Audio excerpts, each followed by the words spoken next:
Macri es la compulsión que siente por discursos totalmente refutables. Es decir, por enumerar una serie de disparates, de inexactitudes, a veces muy provocativas, eso sí, que a la noche en televisión, en radio, al otro día en los diarios, todo puede ser tomado palabra por palabra para decirle no es así. Está mintiendo, o no sabe, o no conoce, o se apura. Anoche estaba frente a la gente del CIPEC. Se supone que es un mundo de personas bien informadas. Él debe sentir a esa gente, a muchos, había periodistas, etcétera, como propios, parte de una tropa de la que él sería el gerente a nombre de las corporaciones. Y puede pensar que allí decir cualquier cosa pasa. Pero se trata también de personas inteligentes que manejan algún tipo de información. Animarse a desafiar, a provocar esa lucidez que quienes estaban allí puedan tener, parece que es muy osado. Y Macri es un hombre que tiene esta osadía. Decir, por ejemplo, que estamos saliendo de la crisis al cabo de una jornada en la que se habían conocido datos que enseguida vamos a recordar. Parece mentira, pero se animó a hacerlo. Esta vez hacer algo distinto. Esta es la primera vez en décadas que entramos en una crisis con un conjunto de reglas y estamos empezando a salir de la crisis habiendo respetado esas reglas. ¿De qué crisis piensa Macri que estamos saliendo? No vio ninguna de las noticias de la jornada en la que estaba diciendo este discurso. Puede ser, mire, la inflación ese día le dijeron que era del 4%. Alguien tiene que haberse arrimado y decirle, Mauricio, mira lo que pasa acá, 4% de inflación. Y venimos de una inflación muy alta y parece que es 11.1 ya la inflación del primer trimestre. Alguien se lo debe haber dicho. La inflación fue de 4% en marzo y deterioró 45% el ingreso real de los más pobres. Alguien se le tiene que haber acercado a Macri para darle esta información. Y otro, o un secretario, alguien, un amigo, un ministro, llamarlo y decirle, mirá lo que está pasando con la inflación, mirá lo que dice el Fondo Monetario Internacional. Está proyectando 39,6% para el 2019. Esto es una locura, tenemos que hacer algo, le deben haber dicho.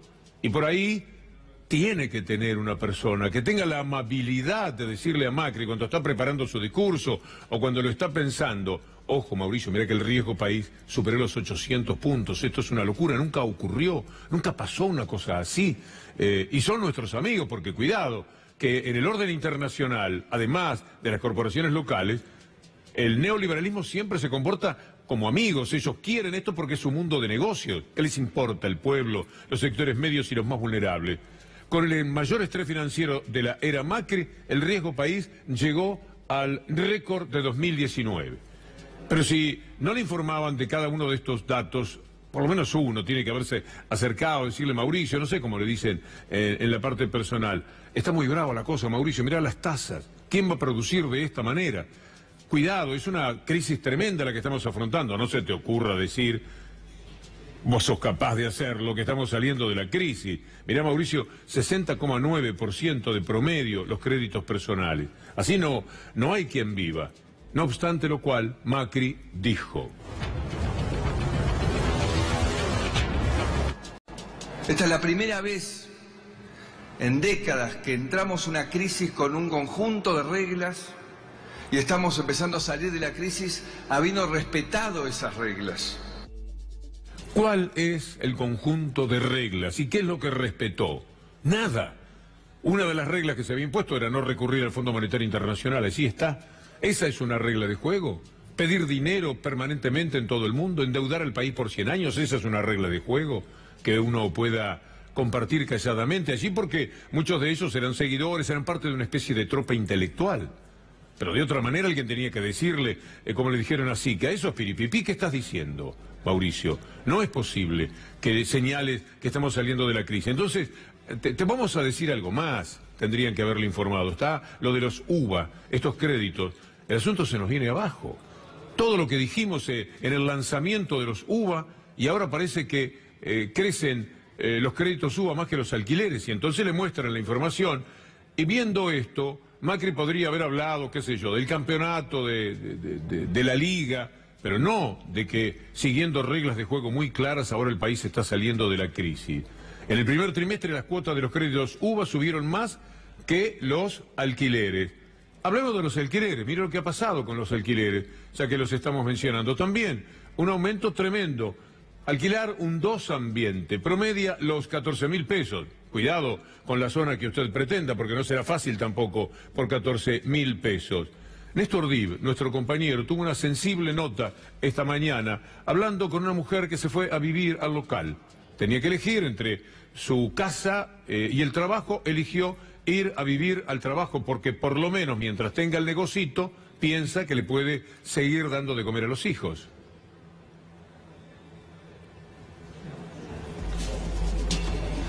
En el año 2008-2009 le iba bárbaro, tenía un negocio que era próspero, vendía muy bien, con el devenir del tiempo y fundamentalmente cuando todo esto hace eclosión, hace un año y pico atrás, se separa y se va a vivir en un departamento sola. Cuando se va a vivir en el departamento sola tampoco pudo pagar el alquiler. Entonces dijo, privilegio, o sigo viviendo en el departamento que estoy acá y no como, y veo cómo hago para pagar las cuentas, que tampoco la voy a poder pagar, o en realidad voy a tener que descartar una de las dos cosas. ¿Descarto el departamento o descarto el negocio?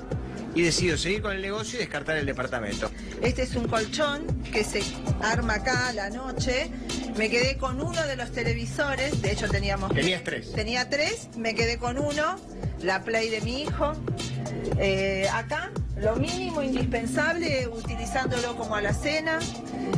Tengo otro colchón que está guardado dentro de uno de los probadores, que lo armo a la noche también cuando llega el momento de dormir. Ahí está.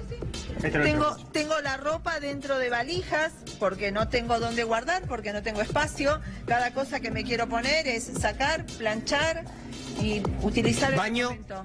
Baño tengo arriba. Estamos hablando de sectores medios, gente que ha tenido su negocio, que ha tenido su calidad de vida, que seguramente tuvo años pasados, hasta el 2015, mucho más saludables desde el punto de vista económico. Pero ahora tiene que tomar esta decisión, porque a veces los sectores más vulnerables están como entrenados para la malaria, pero los sectores medios no tanto.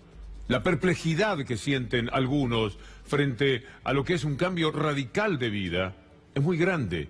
Y Macri va y les dice que estamos saliendo de la crisis. Mire lo que pasa con los garajes, para que usted vea que el tema no solamente es los que duermen en los umbrales, los 654.000 que deambulan preguntándose qué trole hay que seguir para vivir en Buenos Aires, porque no tienen ni para comer en muchísimos casos. Cayó el 70% de la facturación en los garajes de la ciudad. Y otro dato, que también tiene que ver con los proyectos de vida, con la construcción, con hacer la casita, con tener un terreno, el que nos regaló el abuelo, el padre. Bueno, finalmente uno puede pensar en hacer su casa. Mire lo que ocurre en la construcción. Los materiales, los insumos para la construcción se han venido abajo en este porcentaje, más del 16%. Conste que no es el 16% de una etapa de bonanza, no, es el 16% de una etapa de malaria.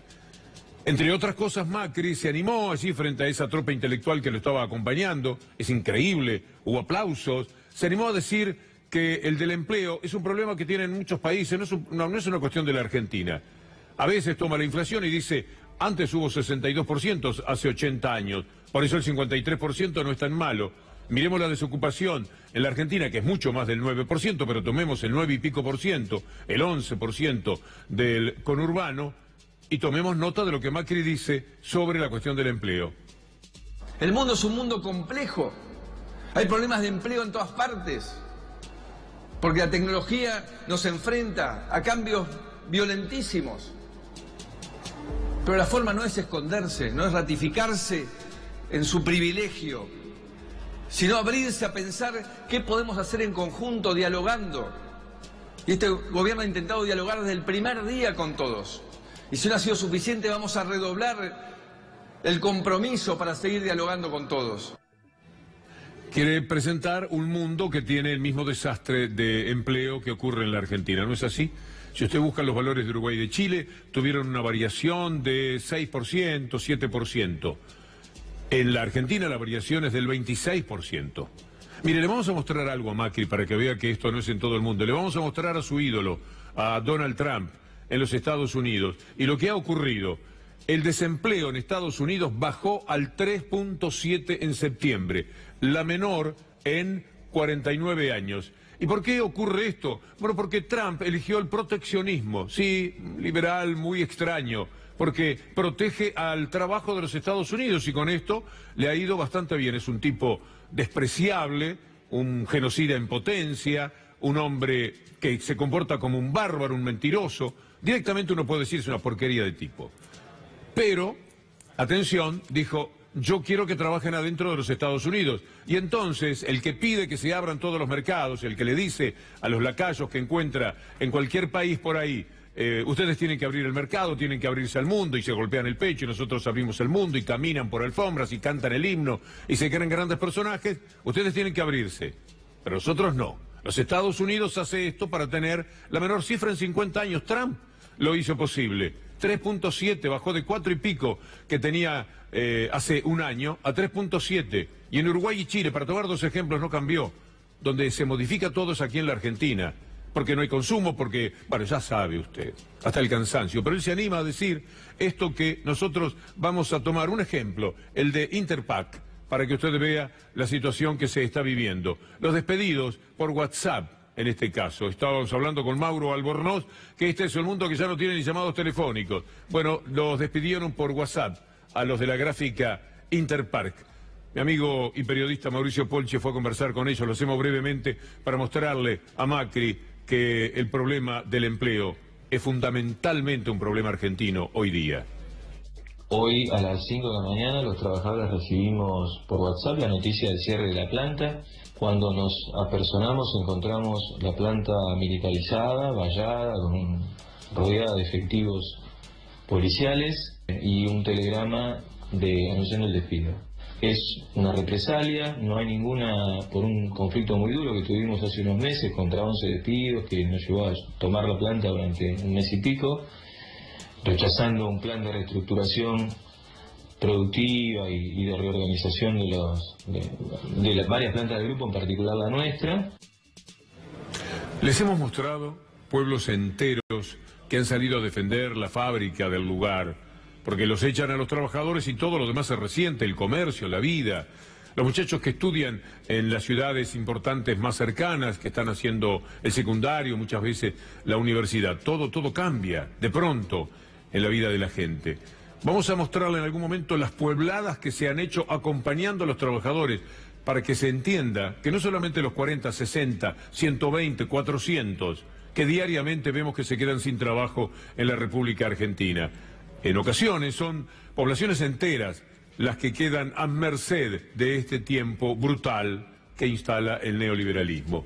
Cerraron 2 históricas cadenas de electrodomésticos, Lucayoli y Saturno. El otro día les hablábamos del 39% que se vende menos en materia de electrodomésticos y por supuesto la consecuencia no puede ser otra. Macri en algún momento también aparece diciendo que él quiere el diálogo. Está allí sentado a gente que sabe que tiene el Congreso poco menos que cerrado, que hubo que abrirlo empujando las puertas, que todas las veces que se quiere dialogar con él es imposible que escuche. No dialoga ni siquiera con los propios radicales, los usa, los tira como felpudos para el costado, los trae, los hace comer una cena, los tranquiliza un poco, los vuelve. Pero no hay un verdadero diálogo, no lo hay con nadie, pero él es capaz de decir nosotros somos dialoguistas.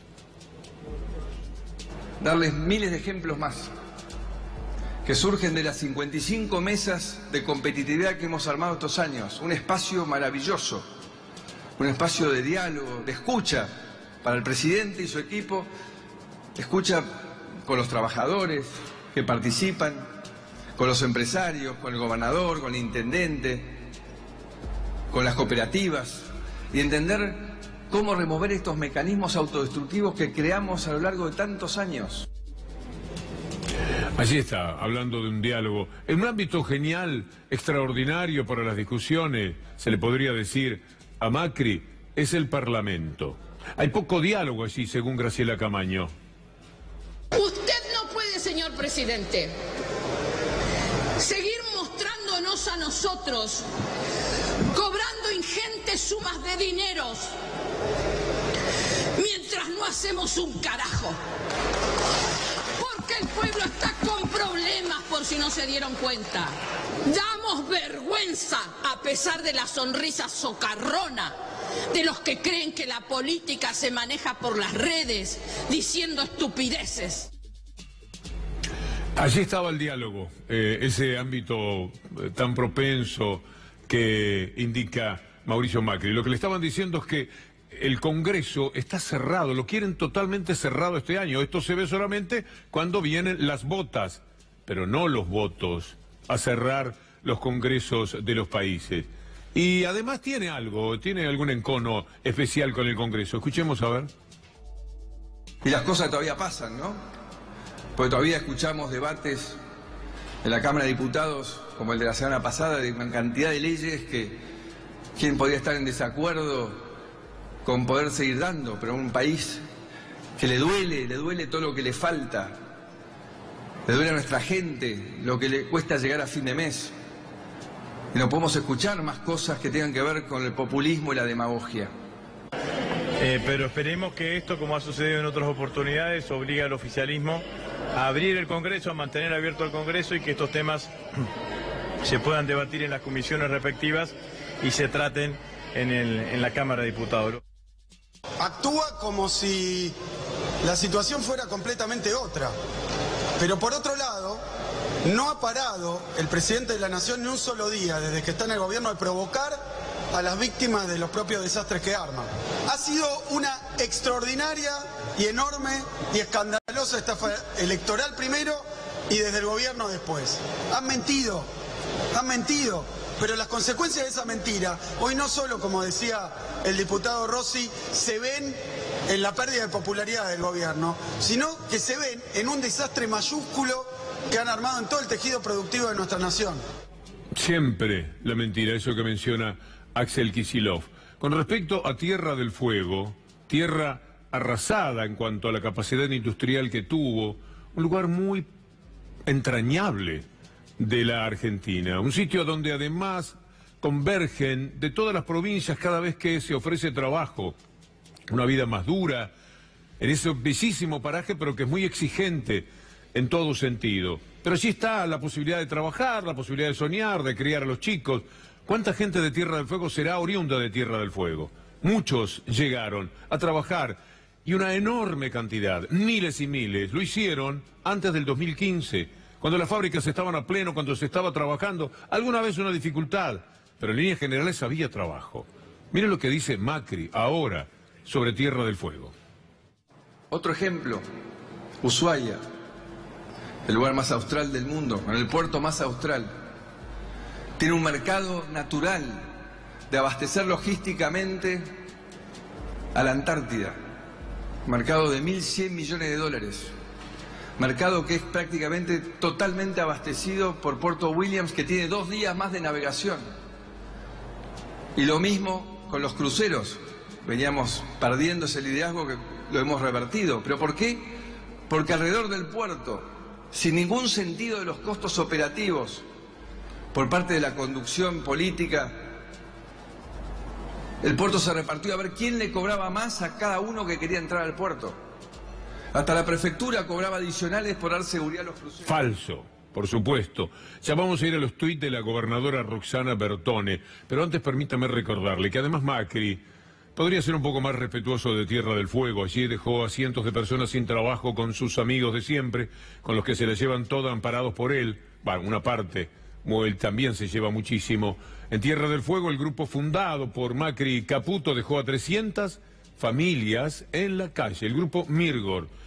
Tiene el tupé todavía de hablar de Tierra del Fuego. Muy bien, le respondió Roxana Bertone a estas palabras de anoche en esa cena del CIPEC del discurso de Mauricio Macri. Vamos a ir con rapidez a los tuits publicados hoy como rotunda respuesta. Son lamentables la palabra de Macri, quien con total desprecio de la industria electrónica de nuestra provincia habla de los costosos subsidios que van destinados a fomentar la industria y que podrían ir a otras obras. Y dice más Roxana Bertone, la gobernadora, quizás el presidente no esté informado que la ampliación del puerto de Ushuaia es una obra que está paralizada porque su administración decidió frenarla. Fue la provincia la que puso los recursos para hacer un dragado que permitiera seguir creciendo en la recepción de cruceros. Y le dice más la gobernadora de Tierra del Fuego. Asimismo, pedimos a la Nación la extensión de la ley 19.640 para sumar la inversión privada al desarrollo portuario. Ante esta inseguridad jurídica que no resuelve nación, se sigue demorando la inversión privada que en lugar de venir a Tierra del Fuego va a otros países vecinos. Y una más, también causan dolor e indignación las palabras de un presidente que desconoce la posición estratégica y clave de nuestra provincia, Tierra del Fuego, Antártida e islas del Atlántico Sur. ¿Le suena a Macri en el tablero internacional? Y por último, porque vale la pena desde el sur, es muy difícil refutar a quien tiene todos los medios de comunicación, no digo comprados, sino que lo han adquirido a él. A ningún presidente brasileño, norteamericano o alemán de derecha o de izquierda se le ocurriría bastardear una industria clave para el futuro como la industria electrónica. Es decir, fue contra el Congreso, fue contra la verdad en todo caso, por supuesto, y un sonsonete habitual en los discursos de Macri, ir contra Aerolíneas Argentinas. No lo frena ni siquiera el gran negocio que hizo su familia, tomando un precio de la empresita que tenían Maquer, vendiéndola por 10 veces más, claro, con la promesa de que después le iban a dar las rutas, que le quitan Aerolíneas y toda la historia que ya se conoce. Es increíble, porque lo han hecho en nuestra cara, en your face, como dicen en la NBA, en el básquetbol. Veamos lo que dijo primero sobre Aerolíneas Argentinas y escuchemos la respuesta de Pablo Viró. Es la industria aerocomercial. De golpe la prioridad fue justificar la empresa Aerolíneas Argentinas a cualquier precio. Más de 300.000 millones de pesos pusimos los argentinos en la década anterior en Aerolíneas Argentinas. Y teníamos el país menos conectado de la región. 1/3 de la oferta de vuelos por habitante que Chile. Sin entender que lo importante es que los argentinos podamos viajar, que nos podamos conectar en forma segura, económica. Y hoy tenemos 4 empresas, 6,5 millones más de pasajeros volando este año y con tickets que valen menos de la mitad de lo que valían antes. 500.000 personas que nunca habían volado, volaron en el último año. Y además de Yapa, podemos transportar con esa mayor cantidad de bodegas, limones, arándanos, cereza. Y ahora también exportamos salmón chileno desde el aeropuerto de Ezeiza. Tratando de descalificar la línea aérea bandera, a los trabajadores. Pasa por alto que fue una decisión, la recuperación de aerolíneas, que tomó el Congreso Nacional, la creación de soberanía, de desarrollo económico, a donde vamos. En los foros internacionales somos reconocidos por nuestra línea aérea bandera. Y él se empeña para hacer negocios personales con sus amigos, contar una realidad paralela. Los aeronáuticos vamos a defender la soberanía de los cielos, y Aerolíneas Argentinas es la Argentina misma. Hay más, por supuesto, de la respuesta de Pablo Viró, pero queríamos tener algunas palabras con respecto a lo que había dicho Mauricio Macri, porque quién mejor que ellos para responderle. Macri también habló del control de precios, es decir, desprecian el control de precios porque acá lo que importa siempre es el mercado. Ya lo había hecho Marcos Peña. Malas noticias para Macri porque sus amos de Clarín hoy titularon que se viene el congelamiento de precios. Lo vamos a ver después. Empecemos por Macri. Siempre las mismas recetas y herramientas. Tipo de cambio fijo, con la convertibilidad que al tener que salir provocó la mayor destrucción de empleo de nuestra historia. Controles de precios, Gelbar, Mazorín, Moreno y muchos más. Cepos, el último, entre el 2011 y el 2015, un suicidio económico. Destruimos 32% de nuestras exportaciones en 4 años. Ok. Bueno, esto que dijo Macri también lo marcó el jefe de gabinete, Marcos Peña. El control de precios, dicen ellos, que siempre fue un desastre. No es verdad. Pero si no hay una forma de control, si no hay una discusión, si todo es el mercado, la salvajada, en una cultura como la Argentina, que tiene tanta relación con el dólar y que se mueve un poquitito y ya están remarcando, ¿qué es lo que se puede hacer? ¿Cuál es la defensa? Cuando hablamos de los precios de los alimentos, que suban los autos, qué sé yo. Hay cosas que no nos son indispensables, pero comer lo es. Y eso dice, no, el mercado es el que se arregla, el mercado es el que lo dicta. Entonces el mercado, un día en Comodoro Rivadavia, cuando había inundaciones, marca que el agua, que costaba 3 pesos, tenía que pasar a costar 9, porque el mercado estaba marcando que había una demanda muy especial y una desesperación de la gente. Entonces el supermercado de la familia de Marcos Peña triplicaba el precio del agua, cuando la gente se estaba muriendo de sed en medio de las pavorosas inundaciones de Comodoro Rivadavia. ¡Viva el mercado! Control de precios es una de las herramientas fracasadas de nuestra historia. Control de precios es una de las herramientas fracasadas de nuestra historia. Ya en ningún lugar del mundo se usa, ¿no? Esto creo que es importante. Lo que sí hay es una tarea del Ministerio de Producción, de la Secretaría de Comercio, del área de defensa de competencia, que tiene que estar muy activa en controlar que no haya abusos, que controlar que no haya posiciones dominantes que generen esas situaciones de abuso. El presidente ha estado trabajando personalmente, por ejemplo, con el sector de la carne, para ver qué soluciones se pueden generar ante las subas que hubo. Ese rol del Estado activo, ayudando a coordinar expectativas, ayudando a coordinar la cadena de los distintos productos, centralmente el tema alimentos, por supuesto que es una preocupación que vamos a seguir trabajando y creemos que eso... El Fondo Monetario Internacional, no, de ninguna manera. El Fondo Monetario Internacional, vamos a cumplir con las cosas que tenemos que cumplir, pero el Fondo Monetario Internacional no. Control de precios, no, el control de precios no sirve.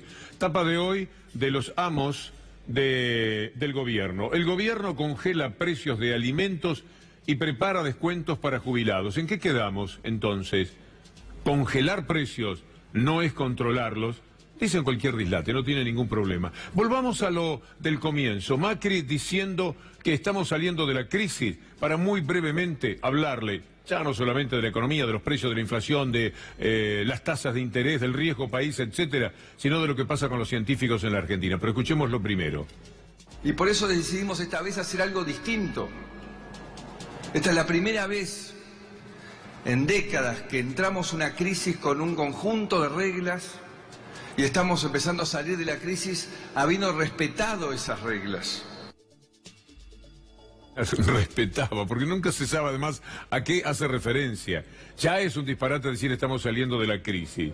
Pero por otra parte lo hace con un discurso que podría haberse aceptado cuando estaba empezando la gestión, reglas de juego, etcétera. Pero no ahora, cuando ya vemos exactamente cada día qué es lo que hace. Una política de ciencia ficción. El país que está saliendo de crisis tiene a científicos que están resistiendo la decisión oficial de dejar afuera del sistema a 2.000 doctorados formados por universidades públicas. Parañao es un cínico, decía Alberto Kornblit, que esta mañana a las 7:50 estuvo hablando con nosotros. Sabíamos que el número de ingresos posibles de vacantes este año era 450, pero lo que no sabíamos era el número de postulantes, que fue 2.500. Con lo cual está en claro que si solo entran 450 es el 17% y queda una gran cantidad de jóvenes formados, no solo en la universidad pública aquí, sino a veces perfeccionados en el extranjero, que no van a tener posibilidad de acceder al sistema, de obtener un puesto en la investigación, y la investigación necesita. Pero estamos saliendo de la crisis. Pregúntele a una de las personas que en riesgo de contraer SIDA, ¿qué es lo que está pasando con los medicamentos? Por ejemplo, a quien lo padece, Claudio Mariani. En muchos hospitales nos estamos encontrando que no hay reactivos para poder hacerse la carga viral, que es algo que necesitamos, digamos, por lo menos semestralmente en algunos de los casos, como para llevar un control más exhaustivo de lo que tiene que ver con el tema del VIH. Ahora mismo en algunos hospitales tampoco se estuvo entregando medicación y se estuvo fraccionando la medicación por un tema que el Ministerio de Salud había comprado, digamos, en forma tardía la medicación, y esto llevó a su vez a que la logística a la hora de enviar a ciertas provincias la medicación llegase tarde, por lo cual muchos pacientes se les tuvo que fraccionar medicación a la espera que les estén llegando las nuevas medicación que compraron tarde, digamos, en este caso el Ministerio de Salud. La noche en C5N va a ser espectacular. Gustavo Silvestre viene con un material impresionante como siempre. ADN va a tener una entrevista de esas que al otro día, en un país normal, todo el mundo comenta. Por supuesto van a tratar de ocultarla a ciertos medios. Hoy detuvieron a un prefecto compañero de D'Alessio. Es el cuarto detenido que hay en la materia. Y hablando de D'Alessio, es muy interesante lo que un cameraman denunció.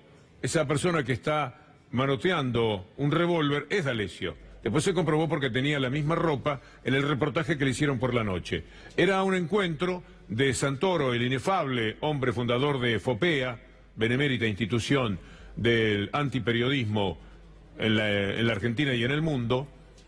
Santoro, el trabajador de espía, el personaje insólito que Clarín tiene entre otros 7 u 8 periodistas que trabajan metidos en el mundo judicial, van a filmar a Santoro y a Fariña y les aparece D'Alessio. Ahora el cámara, no sé si tenemos el tuit que él puso para mostrar la verdad y la realidad de este hombre que había sido enviado por Animales Sueltos, uno no entiende por qué, y miren ustedes, esa arma ahí.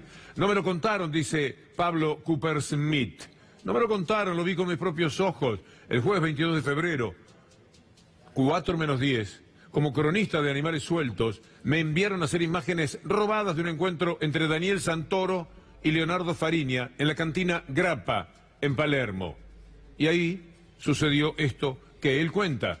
Con el camarógrafo estábamos afuera tratando de pasar inadvertidos, pero como los vidrios del lugar eran oscuros, le pedí que acercara la cámara lo más posible. Fue entonces que uno de los hombres que acompañaba a Fariña y a Santoro nos descubrió. ¿Y quién era ese hombre? Se paró abruptamente, se acomodó la pistola que llevaba en la cintura, salió a la calle y muy alterado y a los gritos me encaró. Se presentó como miembro del Ministerio Público y me interrogó sobre quiénes éramos y qué estábamos haciendo, cuenta Pablo. Este hombre armado que estaba presente en la reunión y me encaró violentamente era ni más ni menos que Marcelo D'Alessio. Y por último, en la imagen que salió al aire en el programa 4 días después, no se ve su rostro. Dicen que el crudo que está en el canal sí lo tiene, pero se vio su saco, su camisa y su corbata. Son los mismos que lucía D'Alessio ese mismo día, aquel 22 de febrero, ya de noche, durante su presentación en el programa Tercera Posición de América 24. Y teniendo en cuenta los mails que supuestamente le enviaban a Fariña sobre lo que debía inventar en su declaración contra Lázaro Báez y Cristina Kirchner, vale preguntarse si además de abogado y extorsionador, D'Alessio era también guionista de todo lo que estaba sucediendo. La purulencia de la justicia, ahí está, esa misma noche, esa misma ropa. D'Alessio que manotea el arma, D'Alessio que está en otro programa de América, la misma noche que muestra un arma a un cámara y a un periodista, que estaban haciendo notas, no entiendo cuál era el motivo, para Animales Sueltos que estaba buscando algo. Yo no sé si tiene que ver con espionaje y contraespionaje dentro del propio canal, con toda franqueza no lo puedo determinar. Alguien tendrá que decirnos, explicar. Ahí está Santoro, ahí estaba Fariña. ¿No es demencial todo lo que nos pasa? El diario Clarín representado por Santoro, por varios. Mafia eterna que hay que sobrellevar en el país. Los jueces, Bonadío, Stornelli, tomando lo que dice Fariña para poder mandar presa a una expresidenta porque les sirve a ellos mantener este estado de cosas, este mundo de desempleo, de hambre, de gente que tiene que ir a los comedores, que se va de su casa a vivir en el local, esto que le mostramos todos los días. Esto es lo que han hecho. Para esto trabajaron, para esto mintieron, para esto es que envenenaron nuestra vida. Es tristísimo tenerlo que expresar de esta manera. Le quiero mostrar la fotografía de Rosenkrantz anoche para que usted vea la promiscuidad que hoy día se da en la justicia de la Argentina. Rosenkrantz, presidente de la Corte Suprema de Justicia, participando del casamiento, es un tuit de Irina Hauser, seguramente después lo va a comentar. Rosenkrantz, de los que están a la derecha, ahí aparece en el casamiento del hijo del principal operador de temas judiciales que tiene el gobierno, un tal Pepín Rodríguez Simón, el mismo que había estado con Irurson y todo. No les da vergüenza nada. Ahí está un hombre que tendrá que resolver en determinado momento algunas cosas importantes. Muy encantado. De un lado de la mesa estaban Torello, Sarabia Frías, procurador del Tesoro. Esto es repugnante. Gutiérrez de YPF, Fernando Sánchez de la Coalición Cívica, por supuesto, no faltaban los periodistas de siempre. Del otro, Mariana Zubich, mire qué personaje. Juan López, Gustavo Lopetegui, el secretario de Energía, Pepín y un familiar. No le voy a mostrar los mails de Fariña, que los tenemos también, porque lo hizo anoche el Gato, y nosotros queríamos un poco rubricar, ratificar esa información, que tendrá sus novedades, porque quiero finalmente mostrarle la fotografía de una jueza. Se la mostramos ayer, para que usted reflexione. Se llama Adriana Paliotti. Esta mujer, esta jueza, era la cuarta en el Tribunal Oral Federal que tiene que juzgar desde el 21 de mayo próximo a Cristina Fernández de Kirchner por lo que denunció Fariña, aunque le parezca mentira. Esta mujer, cuando muere Jorge Tazara, juez de ese tribunal, al ser la cuarta jueza, tenía que entrar. Dijo, no, tengo mucho trabajo en mi juzgado. Me preocupa porque esto no es aceptable. Le tendrían que haber dicho, mire señor, usted tiene que trabajar lo mismo. Yo la entiendo. Ella sabe las presiones que va a recibir de Manieto, de los Aguíes, de Clarín, de Nación, porque ya las padeció, por supuesto. Aunque ha sido una jueza de fallos que han favorecido, por ejemplo, la excarcelación de Vudú, pero también la condena a Moreno en un lío que estuvo justamente con Clarín. O sea, una mujer de la que no se sabe qué podría fallar, pero el hecho de no saber, al gobierno lo vuelve loco, y entonces cuando ella dice, yo no quiero ir ahí porque me van a enfermar, seguramente este es su pensamiento, designaron a otro juez para ese pelotón de fusilamiento, que es lo único que podría condenar, después de lo que estamos contando de Fariña, a la expresidenta Cristina Fernández de Kirchner. Espero el Gato, que está fantástico hoy, y ADN se viene con un programa también impresionante, un poco en la relación de estos temas que es necesario que usted sepa, de los que tiene que estar informado. Es muy necesario que trabaje de ciudadano, que sea un buen ciudadano. Lo que usted sabe, la lucidez que ponga en esto, nos permite pensar que de esto alguna vez podremos salir. A seguir.